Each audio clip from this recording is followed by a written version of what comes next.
Hi, I'm Sue, your Magnificence mentor. This is Magnificence Moments number 18 in the series of 30. I hope you're enjoying listening to these videos as much as I'm enjoying recording them. If you haven't signed up on my app, the Magnificence Mentor, as a member, you won't have access to these videos, so be sure to sign up and you'll be able to see the whole series one by one. Today's topic is power.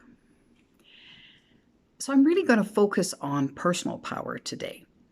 When I think back, I probably had my first sense of, I would call it transient power, when my grandpa gave me some money and I put it in my pocket and went to the store. And for the first time in my life, I had consumer power, where I could pick something within a certain price range and spend my money and take it home.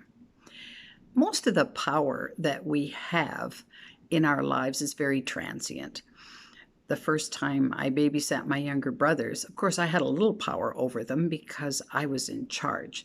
Well, my parents could quickly override that, so it was definitely fleeting power, and I learned pretty quickly not to abuse it because if my brothers complained, then I got a talking to. But I did have a certain amount of power. Power can be quite addictive when we first feel that, oh yeah, actually I can hang on to that. I got a little something going on here that was never there before. The lasting power that I think is the most important to focus on is power that comes from within. It's that sense of being able to be in charge of our own lives, our own decisions, our own whatever it is we want to do, be, or have in our lives. Now, lots of times we can feel pretty powerless depending on circumstances in our lives and think we don't really have any control.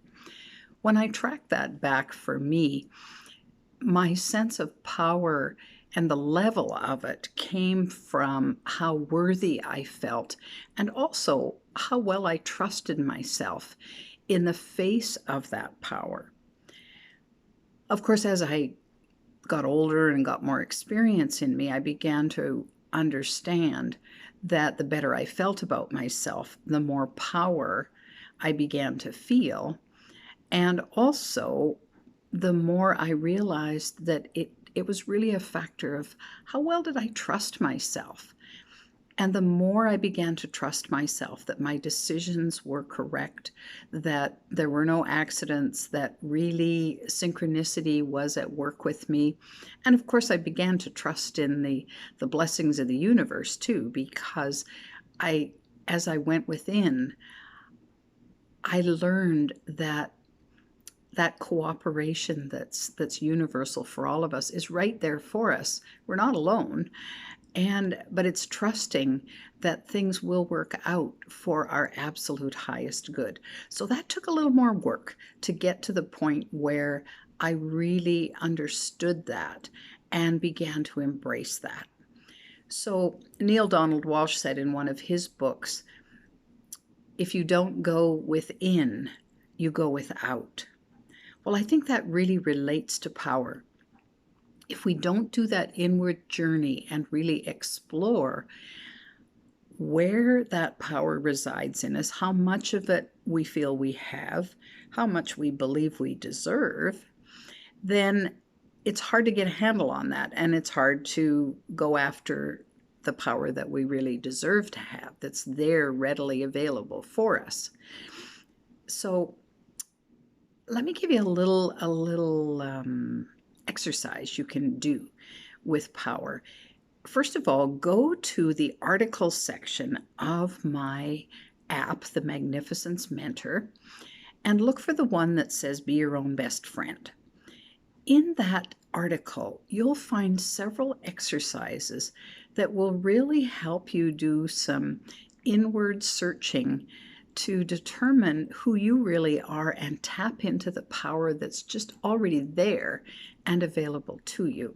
And I think you'll find that will be helpful in embracing more and more power and then of course you become more in charge of your own destiny. And that's what we want, isn't it? That's we want to feel that we have power over what happens to us. And to a large extent, we have a lot more power than we give ourselves credit for. Why do we have that kind of power?